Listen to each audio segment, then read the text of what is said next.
At 5 a.m., when the city was still asleep, 61-year-old Martha Jenkins swept the marble floors of Grand Central Station. With her gray bun, old sneakers, and janitor's badge, she was invisible to most. But today, her life was about to collide with something that would make headlines across America. She spotted a backpack lying unattended near the lockers. Standard protocol said to call security, but Martha had a gut feeling, something she always trusted. She walked over, knelt down, and noticed wires peeking out from the zipper. Her heart pounded. She whispered, "Oh my God," and backed away, pulling her old flip phone out of her pocket. She dialed the emergency line. "Possible bomb at Grand Central," she said, her voice shaking. Within minutes, the station was evacuated. SWAT teams and bomb squads surrounded the area. CNN picked up the alert. Martha stood behind the barricade, shaking in her uniform, holding a cold coffee she never got to sip. The bomb was real, and Martha had just saved over 3,000 lives. But what happened next changed her life even more than stopping the explosion.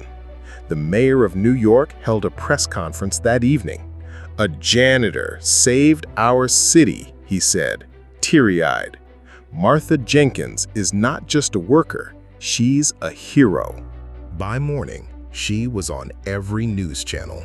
People called her the Angel of Grand Central. But Martha wasn't used to cameras or praise. She just missed her late husband and worked to pay rent. "I'm nobody," she told a reporter, "just doing my job." But a retired FBI agent named Carl Hutchins saw something in her. He reached out. "You noticed something our trained officers might have missed. Ever thought about becoming a security trainer?" Martha laughed. "I clean bathrooms. I don't train agents." But Carl wasn't joking.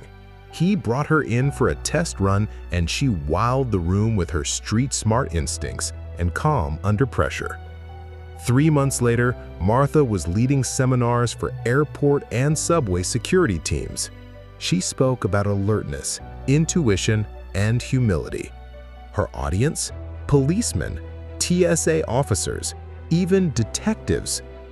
She was featured on The Today Show and awarded the Medal of Civilian Valor by the president himself. But Martha stayed humble.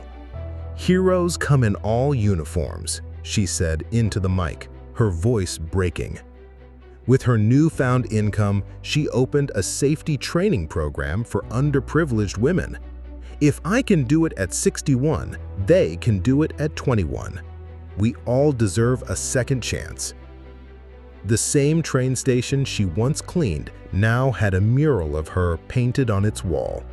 It showed her in her janitor uniform, holding a broom in one hand and a heart in the other.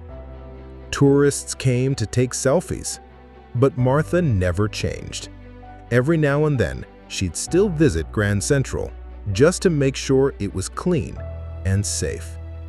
Because sometimes the quietest people see the loudest dangers, and sometimes the janitor is the true guardian of the city.